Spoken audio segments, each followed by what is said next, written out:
சுவாமியினை வாழ்க்க வேண்டும். அருமையான பேச்சு, தெளிவான பாடல். எத்தனை பெண்களை சந்தித்திருக்கிறேன், எத்தனை பெண்களிடத்தில் உரையாடி இருக்கிறேன். ஆனால் வேதத்தில் கிடைக்காத வரவேற்பும் நான் கொடுத்த வாழ்த்தும் தங்களுக்கு இட்டி இருக்கும் என்று நினைக்கிறேன். காரணம் என்ன? நற்றாமரை கயிற்றிலே நடனம் சேர்ந்தார் போல் கற்றாரை கற்றால்தான் காவர முடியும் என்பார்கள். நான் யாருக்கு வந்து சொன்னா அப்படியே அவங்கள்ட்ட என்ன சொன்னாரு? நாரத மகிழ்ச்சி. நாரதர் வந்தாருன்னா வந்தவருக்கு என்ன சொல்லணும்? முதல்ல வரவேற்கணும். வரவேற்கணுமா வணங்கணுமா? முதல்ல வணங்கணும். ஏன் வந்த உடனே நீ மட்டும் பாட்டு பாடியே வாங்க சாமி கையை தூங்க மாட்டீங்களா?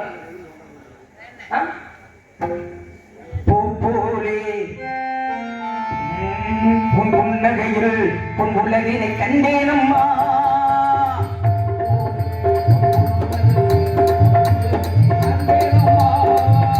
என் கண்ணே கண்ணின் மணியே, என் உயிரே உயிரில் மணியே, பூப்போலே புன்னகையில் உலகினை கண்டேனம்மா.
உன்னை பற்றி அனைத்து விவரம் யாம் அறிவோம். நாம் அறிந்திருந்தாலும் உண்மை பற்றி உம்மிடத்திலே ஒரு சில விவரங்களை நான் கேட்க வேண்டும். அதற்கு தக்க பதில் தாங்கள் எடுத்துரைப்பீர்கள் என்ற நம்பிக்கையோடு விசாரணை தொடங்கலாமா? எப்போ பேசணும்? என்ன நான் அவங்க வாத்தியாரா? இல்ல சார், கோமாவே பேசுறீங்க. இல்ல அப்படி இல்லைங்க. நம்ம நீங்க வள்ளி நாயகம் நாரதர் அந்த ஒரு தன்மையில போய் நான் கோபமா பேசணும்னா நான் அந்த அளவுக்கு போக மாட்டேன். கவலைப்படாதீங்க. ஒரு நாரதருக்கு வந்து முதல் கொண்டாந்து முற்றிலும் கொண்டாந்த மாதிரி போயிடக்கூடாது. நான் அந்த இடத்துல ஒரு தெய்வம் அப்படி ஒரு சாமி வந்து நிற்கும் போது எனக்கு நீங்க வாழ்த்து கொடுங்க நீங்க கேட்கறீங்கல்ல, அந்த வாழ்த்தை வாங்கன்னா முதல்ல உங்களோட பணிவு அவசியமா இருக்கும். ரொம்ப பணிவான பொண்ணு சார். பொண்ணற்ற வேலையெல்லாம் வேற ஆள் வச்சுக்கணும். நம்மகிட்ட அது ஈடுபடாது. சரியா? பசித்திரு தனித்திரு விழித்திரு, இது 3 வார்த்தைகள் வரக்கூடிய முதல் எழுத்து பதவி. பதவி வரும்பொழுது பணிவு அவசியம். பணிவு இருக்கணும், அதோட துணிவு இருக்கணும். முதல்ல துணிவு மட்டும் இருந்து பணிவு இருந்துச்சுன்னா அந்த பதவிக்கு உண்டான அர்த்தமே ஒரு மரியாதை இல்லாம போயிடும். உங்களோட துணிவு இருக்கு, ஆனா பணிவு வேணும். அதை நான் கொடுத்து ஒரு மாதிரி வச்சுக்காங்க. நீங்க பணிவோட இல்லை. உங்கள்ட்ட இருந்து விசாரணை தொடங்கலாமான்னு கேட்டேன். விசிறிங்க வர எடுத்திருந்தா வச்சு விடுங்கண்ணே.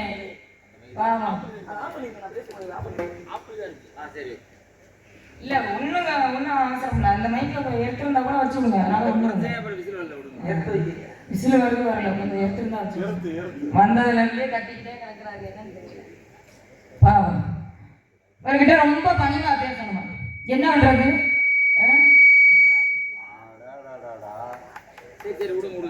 Hello hello hello hello. ஆக ஏன்னா பணிவு வரும் பொழுது பதவி வரும் பொழுது பணிவு அவசியம் அப்படின்னு சொன்னீங்க. பணிவு இல்லாம யாரும் கிடையாது. ஒரு முனிவராகப்பட்டவர் நீங்க வந்திருக்கீங்க அப்படின்னா எந்த விதத்துல பணிவோட நடந்துக்கணும் அப்படின்றது எனக்கு நல்லாவே தெரியும். சரிங்களா? ஏன்னா துணிவு அப்படின்றது என்னிடத்துல இருக்கு. ஆனா அதை காட்ட வேண்டிய உங்ககிட்ட காட்டணும். எல்லா பேர்ட்டையும் காட்ட முடியுமா? நீங்களே ஒரு முனிவர், முக்காலத்தை உணர்ந்த முனிவர். அப்பேற்பட்ட நீங்க இந்த இடத்துக்கு வந்திருக்கீங்கன்னா உங்ககிட்ட போய் நான் துணிவா காட்ட முடியுமா? அதே போல என்ன துணிவை காட்டுவீங்களா? என்ன வம்பாவே பேசுறீங்க? இல்ல நீங்க ஒரு முனிவர், உங்கள்ட்ட நான் துணிவை காட்ட விரும்புறேன்னா அப்ப நீங்க என்னோட பெரியார் மாதிரி பேசுற. பெரியார் சின்னால அந்த ஒரு விஷயத்துக்கு நான் பேசல. வார்த்தை எப்படி தெரியுமா? நீங்க முனிவர், உங்கள்ட்ட போய் என் துணிவை காட்டி என்ன பண்ண போற? நான் முனிவர்னே இல்லைன்னு வச்சுக்கிறேன். என்ன பண்ண முடியும்? என்ன உங்களை பார்த்தாலே சிரிப்பாக வருது. நீ இதுக்கு மேல நான் அப்படி ஏதாவது பேசிட்டு என்ன உனக்கு கோவம் வர மாதிரி என்ன சாமி? அதாவது ஒரு முனிவராகப்பட்ட நீங்க வந்திருக்கீங்க, சாபம் கொடுத்துட்டு போயிருவீங்க அப்படின்ற ஒரு எண்ணத்துல தான் கேட்கிறேன், வேற ஒண்ணும் கிடையாது. முனிவர்களே கோவக்காரர் கிடையாது தெரியுமா? துர்வாசர். ஆனா நீங்க கோவக்காரன், சாந்தமான முனிவர் யாரு? நீங்க தான். ஆக சாந்தம் அப்படின்றது பேச்சுல வரணும், செயல்ல இருக்கணும். சொல்லிக்கிட்டா போதுமா? கிடையாது, செயல்ல காட்டணும். ஆக ஒரு முனிவராகப்பட்ட நீங்க வந்திருக்கீங்க அப்படின்னா பணிவோட நடந்துக்கணும். என்ன காரணம்? எதுவும் சாபம் கொடுத்துட்டு போயிடக்கூடாது, எதுவும் கோபத்தன்மையோட கோபம் வர அளவுக்கு நம்ம நடந்துக்க கூடாது அப்படின்ற ஒரே காரணம் தான். அது வேற ஒண்ணும் கிடையாது. அதெல்லாம் தெரியும். இது தர்க்கம் மேலே இந்த இடத்துல வந்துட்டு நான் உங்களை சிரிச்சு பேசிக்கிறேன்னு அவங்க காதல் இருக்குன்னு நினைச்சுவாங்க. யாரு அப்படி சொன்னது? நீங்களா சொல்லிக்கிட்டா சார் தானே அப்படி நினைச்சு அவங்க தான் சிரிச்சுட்டு பேசிக்கிருப்பாங்க. எதிரி இருக்க இதெல்லாம் பேச்சு கிடையாது. என் காதலர்கள் சிரிச்சு பேசுவாங்களா? இது என்ன பேச்சு? இப்ப அவர் தான் சிரிக்கிறாரு. விவரம் கேட்க விவரம் கேட்கறதுனா விவரம் கேளுங்க. என்னைய பத்தி எல்லா விவரம் தெரியுங்களா உங்களுக்கு? தெரிஞ்சிருந்தாலும் கேட்கிறேன் அப்படின்றீங்க. ஆக அனிமா லகிமா மகிமா கரிமா பிரகாசி பிரகாயம் வீசத்துவம் வசித்துவம் என்று சொல்லக்கூடிய அஷ்டமா சித்துக்களை அறிந்தவர். ரிக் யசுர் சாமம் அதர்வனம் ஆயுர்வேதம் அர்த்தவேதம் தனுர்வேதம் காந்தர் வேதம் என்ற வேதங்களை கற்றவர். யாகாரணம் ஜோதிடம் கல்பம் நிறுத்தம் என்ற ஜோதிடங்களை கற்றவர். நடந்தது நடக்க போவது நடப்பது என்ற முக்காலத்தை உணர்ந்தவர். மேலும் 64 கலைகள், 32 லட்சணம், 32 தர்மங்கள், 28 ஆகமங்கள், 18 புராணங்கள், 96 தத்துவங்கள், 6 சாஸ்திரங்கள் என்று சொல்லக்கூடிய அனைத்தையும் உணர்ந்தவர். நீங்க உங்களுக்கு தெரியாதவங்க ஒண்ணும் கிடையாது, எல்லாமே தெரியும். ஆக அப்பேற்பட்ட நீங்க இந்த இடத்துல விவரம் கேட்கணும்னு ஆசைப்படுறீங்க, கேளுங்கள். இந்த சிறியவளின் சிற்றறிவை கேட்டியவரை பதில் சொல்கிறேன். தெரியாததை தாங்களிடம் கேட்டு தெரிந்து கொள்ளுங்கள். அதைத்தான் நான் சொன்னேன். மனிதனுக்கு இறைவன் படைத்தது 6வது அறிவு பகுத்தறிவு. நீங்க இன்னும் சிற்றறிவுல இருக்கக்கூடாது, பகுத்தறிவை பயன்படுத்தணும். பகுத்தறிவுனா என்ன தெரியுமா? ஏன் இதை செய்யணும், ஏன் இதை செய்யக்கூடாது அப்படின்னு பகுத்து ஆராய்ந்து செயல்படுத்துறதா பகுத்தறிவு. இந்த பகுத்தறிவை பயன்படுத்தினா தான் அவன் மனுஷன். நீங்க என்ன சிற்றறிவுல இருக்கீங்க? உங்க பேர் என்ன? எதுக்கு வந்தீங்க? காவல். கையில என்ன வச்சிருக்கீங்க? காவல். வள்ளிக்கு வள்ளி தான் காவல் வரணுமா? ஆமா சார். யார் சொன்னது? என்னுடைய தந்தை சொன்னார், அதன் படி வந்திருக்கு. உங்க அப்பாட்ட கேட்டியா நான் ஏப்பா காவலுக்கு போகணும்னு? கேட்டேன். என்ன சொன்னாரு? எங்களுடைய குல வழக்கம் அது. ஆண்கள் உழுது பயிரிடுவதும் அதை பெண்கள் பாதுகாப்பது எங்களுடைய குல வழக்கம். அதனால குலத்தில பொம்பளை பிள்ளை நான் தான், அதனால என்னை அனுப்புனாரு. உங்களுடைய குல வழக்கம் காவலுக்கு போகணும். ஆமா சார். அதுவும் ஒரு பருவ மனிதனுடைய காட்டுக்கு அனுப்பிச்சிருக்காரு.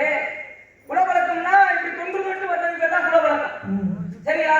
இப்ப இந்த ஊர்ல நாடகம் வைக்கிறாங்கன்னா ஒரு 10 வருஷத்துக்கு, ஒரு 100 வருஷத்துக்கு முன்னாடி முன்னோர்கள் பெரியவர்கள் ஏதாவது ஒரு தொட்டு வச்சுப்பாங்க. அதனுடைய அடிப்படையில நாடகம் வச்சிருப்பாங்க. இல்லைன்னா இப்ப 5 வருஷமா தான் வைக்கிறாங்க. அப்ப இதுக்கப்புறம் இன்னும் எத்தனை வருஷம் வச்சுட்டே பாரு. அப்ப நம்மளுடைய முன்னோர்கள் வச்சுட்டு போனாலும் அதை நம்மளும் பின்பற்றுவோம் அப்படிங்கிறது.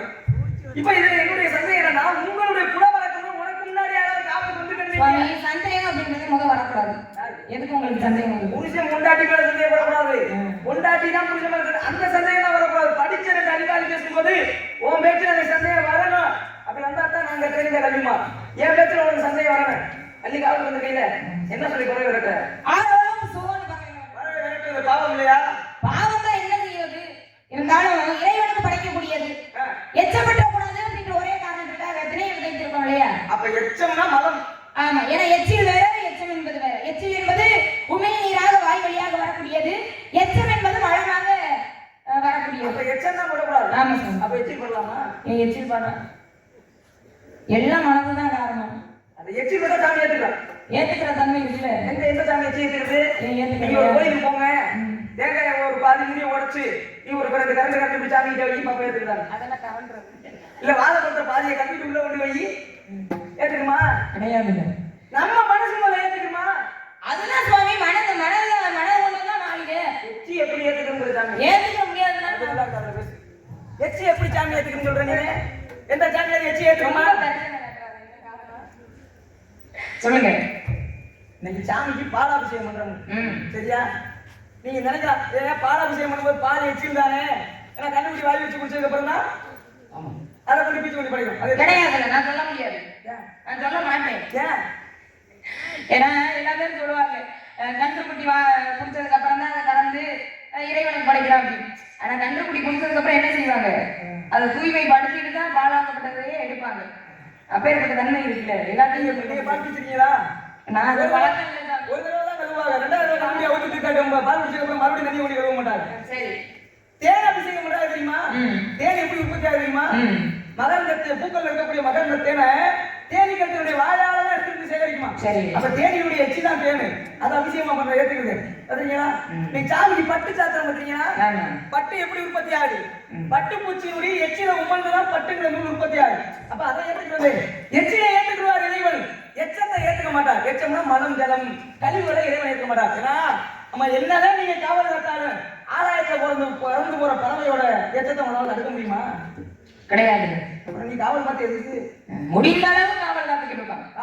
என்னால முடியும் அப்படின்னு நான் சொல்ல முடியாது, முடிந்த அளவு நான் காத்துக்கிட்டு இருக்கேன். காப்பான் பெரியவனா கல்வன் பெரியவனா என்ன சொல்றது? காப்பான் தான் பெரியவன் நான் சொல்றேன். நீ சொல்றீங்கல்ல எப்படி நிரூபிப்படி அப்படி கல்வன் தான் பெரியவன் எந்த நேரத்துல அசந்தாலும் போயிடும்.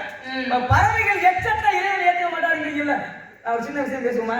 சொல்லுங்க சார். எச்சம்னா மலம் தரும் தானே, அதை இறைவன் ஏற்க மாட்டாருங்கள. அந்த காலத்துல எல்லாம் பெண்கள் காலையில எந்திரிச்சு சாணம் தெளிச்சு கோலம் போடுவாங்க தெரியுமா?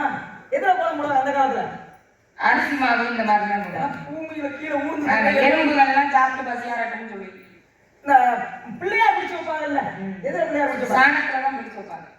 சாணத்துல தான் பிள்ளையார் பிடிச்சு வைப்பாங்க. பிள்ளையார் சாமி தானே, சாணிங்கிறது மாட்டோட மலம் தானே, அந்த மலத்துல பிடிச்சு வைக்கிறத எப்படி சாமி ஏற்றுக்கிறது பிள்ளையார்? மலத்தை ஏத்துக்க மாட்டார் இறைவன். அப்படின்னா நீங்க தானேமா சொல்ற சாணி தானே பிள்ளையார் பிடிக்கிறான், எப்படி அதை ஏத்துக்கிறது சாமி? சரி சரி, எங்கிட்ட சாமி ஏத்துக்கிறது இல்ல, அதையும் தாண்டி திருநீர் அப்படின்னு சொல்லி சொல்றோம். திருநீராகப்பட்டது எதுல இருந்து வருது? அதுவும் சாணத்துல இருந்து தான் வருது இல்லையா? ஆனா அதனுடைய தன்மை என்ன? வில்வம் என்று சொல்லக்கூடிய ஒரு பொருளாகப்பட்டதை சேர்க்கிறோம். எதை சேர்த்தால் எது ஒரு பலன் அளிக்குமோ அதை சேர்த்தாகணும். சேர்த்தாதான் அதனுடைய தன்மை அதனுடைய மதிப்பு வெளிப்படும் இல்லையா? நீங்க நெத்தியில பட்டை ஓட்டுறதுனால பட்டையை பத்தி சொல்றீங்க. பசுபதி பாசம் முப்பட்டை இருக்கீங்களா? முப்பட்டை சொந்தக்கார் யாரு? சிவபெருமான். திருநீரிட்டார் யார் கேட்டார்? சிவனை மறந்தார் யார் மறந்தார்? ஏன் இந்த திருநீர் பூசுறது ஏன் தெரியுமா? முடிசார்ந்த மன்னனானாலும் கடைசியில் ஒருபடி சார்ந்தவன். இந்த உலகத்துல எவ்வளவு பெரிய ஆளா இருந்தாலும் எம்பிட்டு ஆடுனாலும் ஆடிட்டு கடைசியில் அடங்கிறதுக்கு வந்தாங்கன்னு அப்படி சிவபெருமான் ஏன் திருவாட்டில போய் நிக்கிறாரு? அது ஒரு பெரிய காரணமே உண்டு. நெத்தியில பட்டை போட்டீங்க இல்ல, கையில கவனம் வச்சிருக்கீங்க, சைவமா தானே நீங்க? சாமி சிவன் சைவ மத கடவுள் தானே. சிவனுக்கு பாலாபிஷேகம் பண்ணுவாங்களா? பண்ணுவாங்க இல்லையா? பண்ணுவாங்களா பண்ண மாட்டாங்களா? பண்ணுவாங்க சாமி. சிவனுக்கு பாலாபிஷேகம் பண்ணுவாங்கல்ல, அப்ப அது அசைவம் தானே பாடு. பால் அசைவம் தானேமா? சொல்லுங்க, அசைவமா சைவமா? அசைவமா இல்லையா? என்னப்பா பால் சைவமா சைவமா? அண்ணே சொல்லுங்க, பால் சைவமா சைவமானே? அசைவத்தில் கலந்து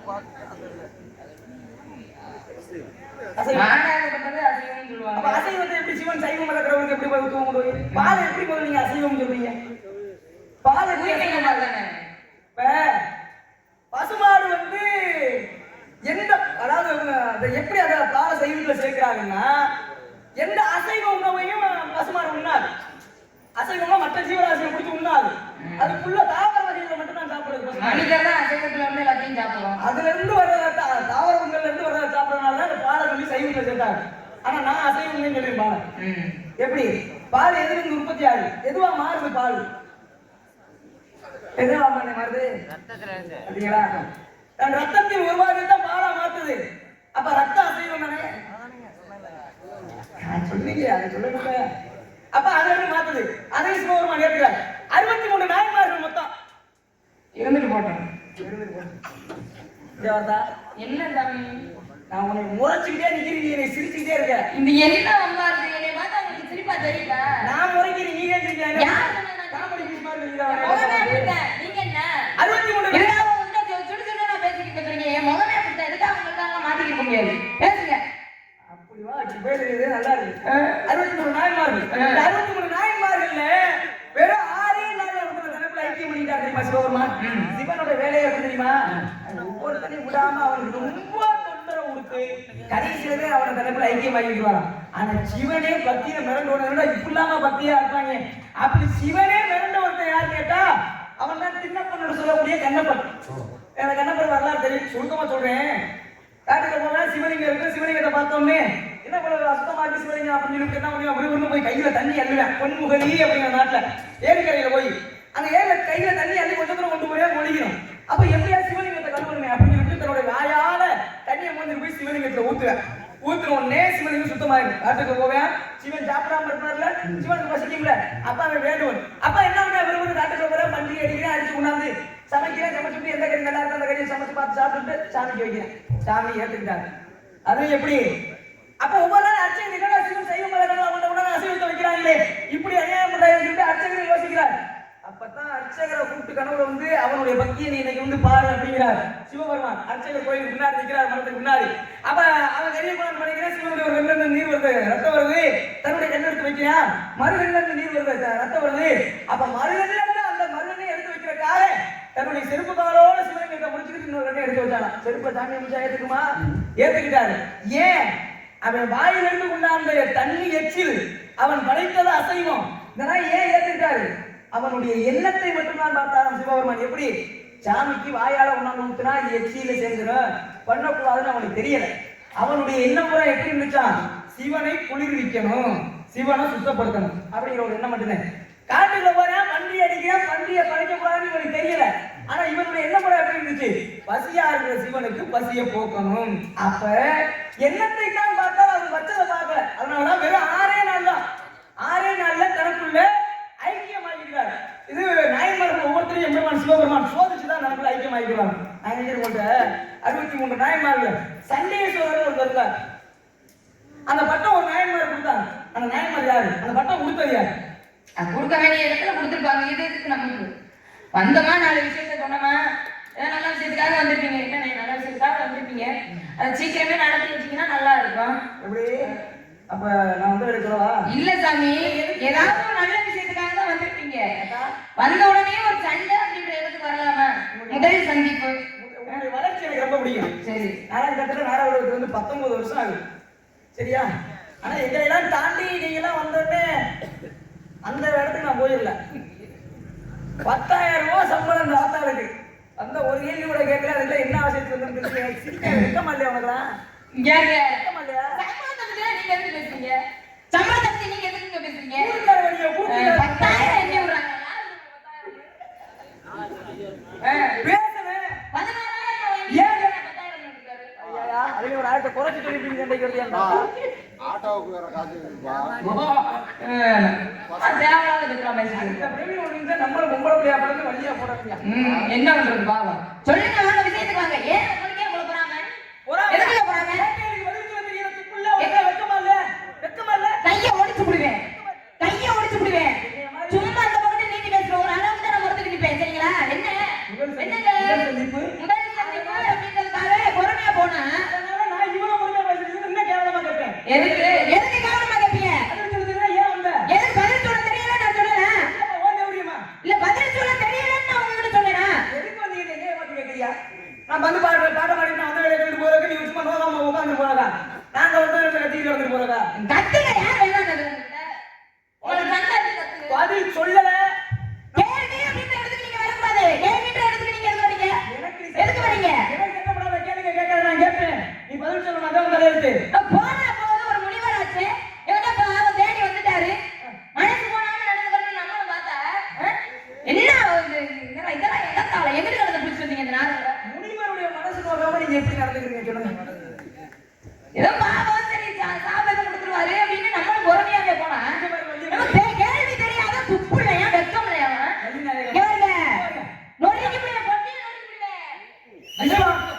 விஸ்வாமித்திரர் முனிவர். அவர் மனசு நோகாம ஒரு அம்மா என்ன பண்ணுச்சுன்னா மேனகின்னு அந்த அம்மாவுக்கு பேரு. அந்த அம்மா நான் இன்னைக்கு தேவேந்திரன் என்ன பண்றா, இந்த ஆள் பண்ற தவத்தை பார்த்தா நம்ம தேவேந்திர பதவி பறிமுதல் சொல்லிவிட்டு மேனகி ஒரு கும்பலை அனுப்பிவிட்டு அந்த ஆள் தவத்தை கெடுத்துருமா அப்படிங்க. இந்த அம்மாவை என்னென்னமா ஆடி பார்க்குது, இந்த ஆள் கண்ணை முடிக்கிற மாதிரி தெரியல. இந்த அம்மா ஆட ஆட ஆட எந்தம்மா மேனகி கதையில சரி இந்த அம்மா ஆட ஆட இந்த அம்மா ஆட இல்ல அது வாட்டில கலந்து விடுங்க. அம்மா நம்ம ஆட யாரு நேரம் முடிச்சிருந்த கதையில சரி கண்ண முடியல. விஸ்வாமித்திர இவர் கண்ணை திறக்க ம். இந்த அம்மா சும்மா ஆட இவர் பார்க்க அந்த அம்மா பார்க்க அந்த அம்மா அவர் மகிழ்ந்து வச்சுச்சு அதனால பிறந்துச்சு சமுந்தரைன்னு ஒரு பெண்மகள் சரி. விஸ்வாமித்திரருக்கு மேனகைக்கு ம். அந்த அம்மா அவரை சந்தோஷப்படுத்துச்சு நீ என்ன சந்தோஷப்படுத்த போற இப்ப என்ன சொல்ல வரீங்க உங்களை சந்தோஷம் இல்ல, இதை சொல்றத பார்த்தா என்னமோ சொல்ல வரீங்கன்னு தெரியுது எனக்கு. சரிங்களா? இந்த வேலையெல்லாம் என்கிட்ட வச்சுக்கிற கூடாது. இப்ப என்ன கேட்டீங்க? வந்த உடனே 63 நாயன்மார்கள்ல சண்டேஸ்வர நாயனார். அதற்கு பட்டம் எதற்காக வந்தது அப்படின்னு கேட்டிருக்கீங்க. அதானே கேட்டிருக்கீங்க. பதில சொல்லி பிடிக்கிட்டு உடச்சு போடுவேன் பதில சொல்லி பிடிக்கிட்டு அதுக்கப்புறம் உனக்கு தகுதி எடுத்து வந்துருவேன் என்னது ரொம்ப இருக்குது? கையை நீட்டக்கூடாது, வாய் பேசக்கூடாது. இப்படி பேசி ஒருத்தர் சிறப்பா இருந்தாரு மூர்த்தி நாயனார் மூர்த்தி நாயனாராகப்பட்டவரே அடைஞ்சாரு. இப்படி பண்ணதால அவருக்கு பேர் என்ன சொல்லுங்க. மூர்த்தி நாயனார் இல்ல ஆமா. இப்படி பண்ணதால அவருக்கு பேர் என்ன கைமுட்டி நாயனாரு. அப்புறம் இப்படி பேசுறா கைமுட்டி நாயனார்னு சொல்லுவாங்க. இப்படி பேசுறா அப்புறம் சிறப்பு இல்ல சிறப்பு இருக்காது. அன்றைக்கு சிவபெருமான் சிறப்பித்தாரு. ஆமா, நீங்க செஞ்சது போதும். சும்மா நில்லுங்க. 63 நாயன்மார்கள் 3 பெண்கள் இருந்தாங்க தெரியுமா இசையாலே மங்கையர்கரசியார் காரைக்கால் அம்மையாரு அதுல சிவனுக்கு அம்மான்னு கூப்பிட்டது யாரு தெரியுமா காரைக்கால் அம்மையாருக்கு அம்மையே வருகிறார் ஏன் நீங்க ஒரு ஆளை உன்னை சேர்க்க முடியாது நினைக்கிறீங்க ஆமா நீங்க சேர்ந்தாலும் அப்படித்தான் இருக்கும். எல்லாம் ஒரு பக்கத்துல ஏண்டா வந்துச்சு நீங்க எப்படியாவது நிப்பாட்டியே ஆகணும்னு உள்நோக்கம். ஆனா வெளியில அப்படி நடிச்சுக்கிறது. அப்படிலாம் என்ன செய்யறது? இருந்தாலும் கட்டி தீட்டுதான் பதம் கிடைக்கும். உன்னை தீட்டுறேன் போக நீங்க தீட்டணும். சும்மா இருங்க. ஆக 63 நாயன்மார்கள் சண்டேஸ்வரர். இந்த நாயனாருக்கு எதற்காக சண்டேஸ்வரர் பட்டம் கிடைச்சது? அவருடைய பெயர் என்ன? சண்டேஸ்வரர் நாயனாரா? கிடையாது. அவருடைய பெயர் வேற. ஆனா சண்டேஸ்வரர் பட்டமாகப்பட்டது கிடைச்சிச்சு. இப்ப கேள்வி கேட்டிருக்கீங்க. கேள்வி நான் வந்து சொல்றேன். அடுத்து நான் ஒரு விஷயம் கேட்பேன். அதுக்கான விளக்கத்தை சொல்லணும். நேரம் ஆயிடுச்சு என்ன நேரம் ஆயிடுச்சு? சொல்ல முடிக்கணும்னா அவரை விட்டுருங்க என்ன பண்றது பாவம்? அங்க இருந்து நான் வேற நாலு வேலை கிடைக்காம வேற கூட்டிட்டு வந்திருக்கீங்க. என்ன செய்யறது? ஆக எனக்கு சுருக்கமா சொல்லணும், நேரம் இல்லாத காரணத்தினால என்ன அப்படின்னா விசார சர்வர் என்று சொல்லக்கூடியவர் யாரு? விசார சர்வர் சோழவர நாட்டிலே எச்சத்தன் அவருடைய தந்தையார் பெயர். பார்வதியா அவருடைய தாயார் பெயர் என்ன அப்படின்னா பார்வதியாக அவருடைய தாயாராகப்பட்டவள் இந்த அந்த எச்சத்தனுக்கும் இந்த அம்மையாருக்கும் பிறந்தவர் தான் யாரு? விசார சர்வர் என்று சொல்லக்கூடியவர். அவருடைய பெயரே விசார சர்வர் தான். ஆனா இவர் என்ன செய்வாரு? சிவன் மேல அலாதி அன்பு. 63 நாயன்மார்கள் அதான சிறப்பு. சிவனாகப்பட்டவர் எப்படியாவது என்ன செய்யணும்? அவருடைய பெருமையை வெளிப்படுத்தணும் அப்படின்றதுக்காக இவர் என்ன செய்யறாரு? சோதிக்கணும் அப்படின்னு நினைக்கிறாரு. ஆனாலும் இவருடைய தன்மை என்ன? சிவபெருமான் மேல அலாதி அன்பு, அலாதி காதல்னு வச்சுக்கோங்களேன். இந்த அலாதி அன்புனால என்ன செய்யறாரு? தினமும் கோவிலுக்கு போவாரு, வழிபட்டுட்டு வருவார். இது வழக்கம். எல்லாம் தெரிந்தவர், அனைத்தையும் அறிந்தவர். இப்படி அனைத்தையும் அறிந்தவர் உயிரினங்கள் மேல அதிக அன்பு உடையவர்.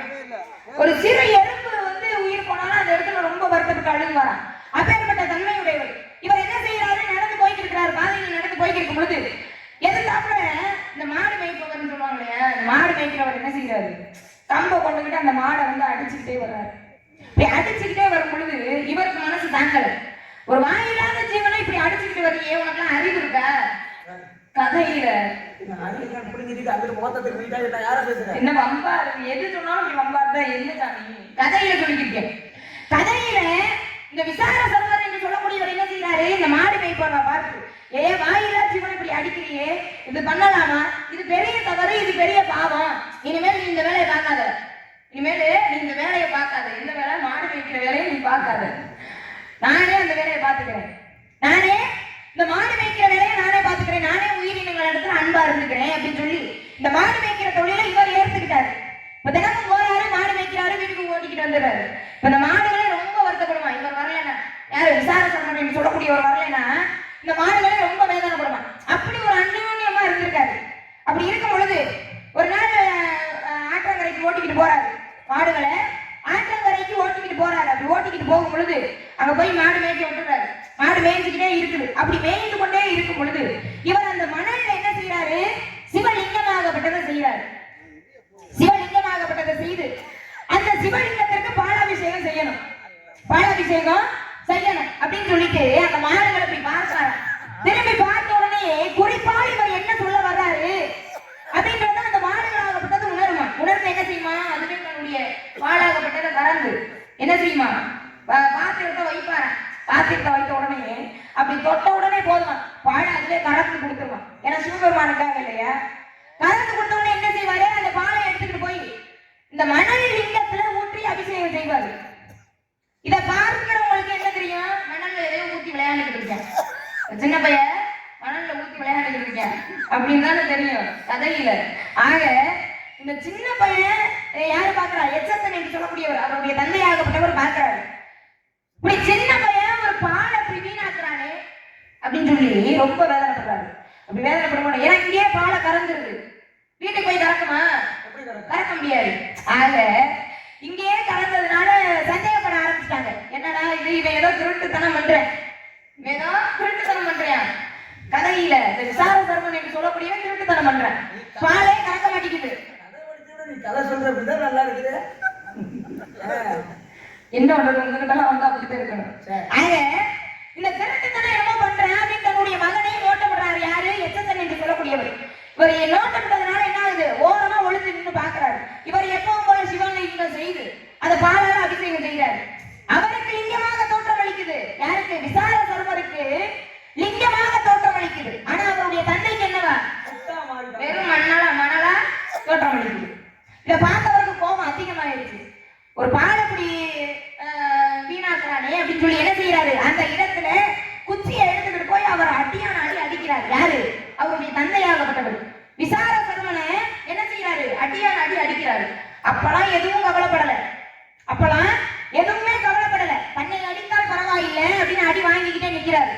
அப்ப அந்த தந்தையாராகப்பட்டவர் என்ன செய்யறாரு? இப்ப இது பால், இந்த ஒண்ணு பால் தான் அவசியமா அப்படின்னு சொல்லி அந்த பால் இருந்த பாத்திரத்தை என்ன செய்யறாரு? காலாக எட்டி உதைக்கிறாரு. எட்டி உதைச்ச உடனே இவருக்கு கோபம் அதிகமாயிருச்சு. எம்பெருமான் சிவனுக்காக வைத்திருந்த ஒரு பால், இந்த பாலை தன்னுடைய தந்தையார் காலால வெட்டி உதைச்சிட்டாரு. இப்ப என்ன செய்வார் இவர் அப்படின்னா, அந்த குச்சியாகப்பட்டத இந்த குச்சியே ஆயுதமாக மாறட்டும் அப்படின்னு சொல்லி அந்த இடத்துல ஆயுதமாக மாறுது. எது? அவர் கையில வச்சிருந்த குச்சியாகப்பட்டது ஆயுதமாக மாறுது. ஆயுதமாக மாறின உடனே என்ன ஆகுது? தன்னுடைய தந்தை என்றும் பாராமல் எரிகிறார். எரிஞ்சா என்ன ஆகும்? கால்கள் இரண்டுமே அந்த இடத்துல வெட்டப்பட்ட நிலையில கிடக்கிறாரு. யாரு? எச்சத்தன் என்று சொல்லக்கூடியவர்.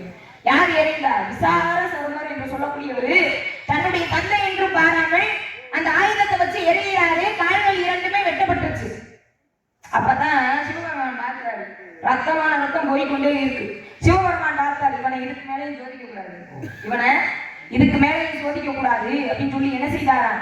அந்த இடத்துல காட்சி அளித்து, நான் ரொம்ப மனம் மகிழ்ந்தேன், நான் ரொம்ப மனம் மகிழ்ந்தேன், உன்னுடைய பக்திக்கு அளவே கிடையாது அப்படின்னு சொல்லி சண்டேஸ்வரர் என்று சொல்லக்கூடிய பட்டமாகப்பட்டதை உனக்கு நான் தர்றேன் அப்படின்னு சொல்லி என்ன செய்தாராம்? எம்பெருமான் சிவபெருமானே யாருக்கு கொடுத்தாரு? விசார சர்வர் என்று சொல்லக்கூடியவருக்கு சண்டேஸ்வர பட்டம் என்று சொல்லக்கூடியதை கொடுத்தாரு. இதெல்லாம் ஒரு ஆயுள் காலம் தான். பட்டமாகப்பட்டது ஒரு ஆயுள் காலம் தான். அப்பேற்பட்ட பட்டமாகப்பட்டது சிவபெருமான் கொடுத்தாரு மனமிகிழ்ந்து. ஆக சண்டேஸ்வரம் பட்டம் வாங்கியவர் யார் அப்படின்னா விசார சர்வர் என்று சொல்லக்கூடியவர். கேட்டதுக்கு உண்டான பதில் தான். இசை நாடகம். இயல்னா பேச்சு, இசைதான் பாட்டு, நாடகம் தான். நடிப்பு. ஒன்றுக்கு மெருகூட்டக்கூடியது தெரியுமா? நடை, உடை, பாவனை. இந்த பாவனையோடு பாட்டுக்கு, வீணைக்கு, சொல்லுக்கு, வில்லுக்கு, விஜயம், அழகுக்கு, அழகுக்கு முருகன், அவதும் புருஷன். அதெல்லாம் இருக்கு. புருஷனை பார்த்ததுலாம் அப்புறம் இருக்கட்டும். இப்போ ஒரு விஷயம், சிவபெருமானை பத்தி கேட்டீங்க. சிவபெருமானை 63 நாயன்மார்கள்ல சண்டேஸ்வர பட்டம் வாங்கினது யாரு அப்படின்னு சொல்லி கேட்டீங்க. இப்ப நான் ஒரு விஷயம் கேட்கிறேன், என்ன அப்படின்னா, எல்லா இடங்களையும் சிவலிங்கமாகப்பட்டது எந்த நிலையில இருக்கும்? நிமிர்ந்த தோற்றத்துல தானே இருக்கும். ஆக எல்லா இடங்களையும் அப்பேற்பட்ட தோற்றத்துல உடையவர் ஒரு இடத்துல சாய்த்தார் போல இருந்தார். சதுரகிரி அங்க மட்டும் தான் சார்ந்திருக்காரா? ஏன் குற்றாலத்தில் இருக்காரு? குற்றாலீஸ்வரரா? அங்க மட்டும் தான் சார்ந்திருக்காரா? வேற என்ன? ஒரு இடத்துல சாய்ந்தார். எந்த இடம்? அதை நிமிர்க்கப்பட்டது. அப்படி சொல்லு. சாய்ந்த இடம், சாய்ந்த இடம் ரொம்ப முக்கியம். அதை நிமிர்த்தவரை மிக மிக முக்கியம். அத ஒரு சின்ன விஷயம் சொல்லிட்டு அடுத்து நீங்க என்னென்ன சொல்லணும்னு சொல்லுங்க. நம்ம சொல்ற மாதிரி நாயன்மார்கள் அவரை சீக்கிரத்தை ஏற்றுக்க மாட்டார். 63 நாயன்மார்களை குந்தலியத்தை ஏற்க மாட்டார். சரி, இவரு வேலை என்னன்னு கேட்டா சிவன் மேல ரொம்ப பக்தி ஆகிறார். பக்தியா எப்படி எந்த அளவுக்கு பக்தி பெறுவது கேட்டா தன்னிடம் இருக்கக்கூடிய பொருள்களை பூரா பணங்களை பூரா வச்சு சிவனுக்கு குங்குமத்தை வாங்கி சிவனுக்கு அபிஷேகம் பண்ணி அந்த கோயில்களுக்கு இருக்கக்கூடியதை பூரா கொடுத்துட்டே இருப்பார். சரி. ஒரு காலத்துல ரொம்ப வறுமையா இருந்து சிவனுக்கு குங்குமம் வாங்கி பூஜை பண்றதுக்கு வேற வழி இல்ல. அப்ப வீட்டுல இருக்க 2 மூட்டை எல்லாத்தையும் வித்துடுறாரு. கடைசியில வீட்டுல பந்தம் ஏற்பட்டது. ஒரு நாள் என்ன பண்ணுது அவருடைய மனைவி, சுருக்கமா தான் சொல்றேன், அவருடைய மனைவி என்ன சொல்றா, தாலியை கழட்டி கொடுத்து, ஐயா வீட்டுல பிள்ளைய பட்டினியா கிடக்குது, இதை கொண்டு அடகு வச்சு விட்டு இல்ல வித்து விட்டு பிள்ளைகளுக்கு சாப்பாட்டுக்கு அரிசி வாங்கிட்டு வரா எல்லா பொம்பளைக்கும் கொண்டு போனா. இவர் என்ன பண்றாரு, போகணும் போக போக போக சிவன் கோயில பார்த்தாரு, சிவன் நினப்பு வந்துருச்சு. சரி. பிள்ளைய நினப்பு மறந்துட்டாரு. அதை வித்த காசு கூட குங்குமத்தை வாங்கி அங்க வந்து சிவனுக்கு ஒன்று எல்லாத்தையும் கொடுத்துட்டாரு. இங்க அம்மா அந்த அம்மா அது பெரும் பட்டினியா கிடக்காது. அப்ப இவர் கோயிலோடு போனது சோழ நாட்டுல, ஏன்னா இந்த 63 நாயன்மார்களுடைய வரலாறு பார்த்தீங்கன்னா சோழ நாட்டுல வரலாறு. அப்ப இவர் வரலாறு வந்த வழியில திருப்பனந்தாள் அப்படிங்கிற ஊர் கேள்விப்பட்டீங்களானே, கும்பகோணத்து பக்கத்துல பாத்தீங்களா, அந்த ஊருக்கு வரும்போது என்ன பார்த்தா அங்க ஒரு பெரிய போராட்டமே நடந்துருக்கு. எப்படின்னா உள்ள கோயிலுக்குள்ள உள்ள சிவலிங்கம் சாந்தி வச்சுக்கிறாங்க. அந்த சிவலிங்கம் சாந்தி வச்சு அதை எப்படியா நிறுத்தணும் அப்படின்னு போட்டி நடந்துருக்கு. ஏன் சிவலிங்கம் சாந்திச்சு அப்படின்னா, தாடகைன்னு ஒரு பெண்மகள், ராமாயணம் தவறாது அந்த தாடகை இல்ல, தாடகைன்னு ஒரு பெண்மகள். அந்த காலத்துல எப்படின்னா கோயிலுக்குள்ள யாருனாலும் போய் பூஜை பண்ணலாம், கோயிலோட நடை தொடர்ந்தே தான் இருக்கும். ஆனா இப்ப பாத்தீங்கன்னா குறிப்பிட்ட நேரம் அந்த கோயில் நடை அடைச்சு போயிடுவாங்க, கருவறையில போக முடியுமா நம்ம? அந்த காலத்துல யாருனாலும் போகலாம். அப்ப என்ன பண்ணிட்டாங்க, இந்த பெண்மகள் என்ன காலையில போய் நீராடிட்டு தான் வீட்டு தோட்டத்தை கொடுத்த மலர்களா மாலையா கட்டி சிவனுக்கு போடுறது வழக்கம். ஒரு நாள் இந்த அம்மா என்ன பண்ணாங்க, சேலை கட்டிட்டு போய் குளிக்கிறாங்க. குளிச்சுட்டு வந்து மாலையை கையில வந்து இப்படி சேலையோட இப்படி போட போகும்போது மாலை விளையுது. ஒரு கையில மாலை, ஒரு கையில மாறாப்பு. சிவனுக்கு மாலை போடும். இப்படி பிடிச்சி மொத்த கையில போட முடியுமா? போட முடியாது. பார்த்தா மாலையை போடுறது கையை விட்டா மாலா போலையும், மாலா போலையிட்டா மானம் போயிடும். அப்ப மாலை போடணும்னா பக்தி போயிடும். அப்ப ரொம்ப கர்ம சங்கடத்துல அம்மா நிற்கும் போது அப்பதான் சிவபெருமான் என்ன பண்றாரு, தன்னுடைய தலையை சாத்திட்டு கொடுத்தாரு, மாறா போட அப்படி அந்த அம்மா சேர்த்து கொடுத்து போட்டுருச்சு. அப்ப சிவனுமே சாந்தி வச்சு மறுநாள் காலையில அரசர் வர்றாரு. வந்து பார்த்தா முதல் பார்த்தது இந்த லிங்க இப்ப எப்படி நீங்க சாந்திச்சு என்னென்ன பண்ணி பார்த்தா தென்னமுத்த குதிரைப்படை யானைப்படை எல்லாத்தையும் வச்சு கட்டிருக்கிறாங்க, ஒரு மட்டும் நகரல. அப்பதான் அந்த வழியா வர்றாரு நாயனார். அவர் வந்து என்ன சொல்றாரு, என்ன பார்த்தானா, சரி ஒரே ஒரு சங்கிலியை கொண்டு வாங்க அப்படின்னு ஒண்ணு சங்கிலியை கொண்டு வந்து கொடுக்குறாரு. இவர் என்ன பண்றாரு, சங்கிலியோட ஒரு பக்கத்தை சிவலிங்கத்தை கட்டிக்கிறாரு, மறுபக்கத்தை தன்னுடைய கழுத்துல கட்டிக்கிறார். என் மீது நம்பிக்கை, என் மீது அன்பு இருந்தால் நான் பாடக்கூடிய பதிகங்களுக்கு சாந்தலிங்கம் நிமிரட்டும், இல்லை என்றால் இந்த சங்கிலி இருபட்டு என்னுடைய உயிர் போகட்டும் சிவனுக்காக அப்படின்னு பாடிட்டு இழுக்க ஆரம்பிக்கிறாரு. தன்னுடைய பக்தனுக்காக சாந்தலிங்கம் திரும்ப நிமிர்ந்ததாம். எங்கே? திருப்பனந்தாள்ல. யாருக்காக? குங்கிலிய கரைய நாயனாருக்காக நிமிர்ந்தது. யாரால சார்ந்தது? தாரகைங்கிற பெண்களால். ஏன்னா உண்மையான ஒரு விஷயத்துக்கு ஏற்றுக்கணும், மறுத்து பேச வேலை இருக்கா கிடையாது. ஆக இருக்கட்டும். என்னமோ அந்த ஊடாளவுன்னு சொன்னீங்களே, மூக்கு செவக்கும் போதே எனக்கு தெரியும் ஆசை வந்துருச்சு. வராமலா இருக்கும்.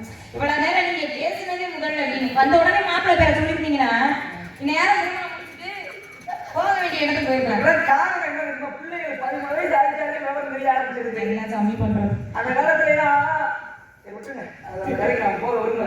மாப்பிள்ளை பேரை சொல்லுங்க, பெருமைகள் இருந்தா சொல்லுங்க, பிடிச்சிருந்தா தான் கல்யாணம் பண்ணுங்க. பெருமை சொல்வதற்கு முன்னாடி ரசிகர்கள் விருப்பப்பட்டிருக்கிறாங்க. கர்ணன் படத்துல இருந்து ஒரு பாடல்.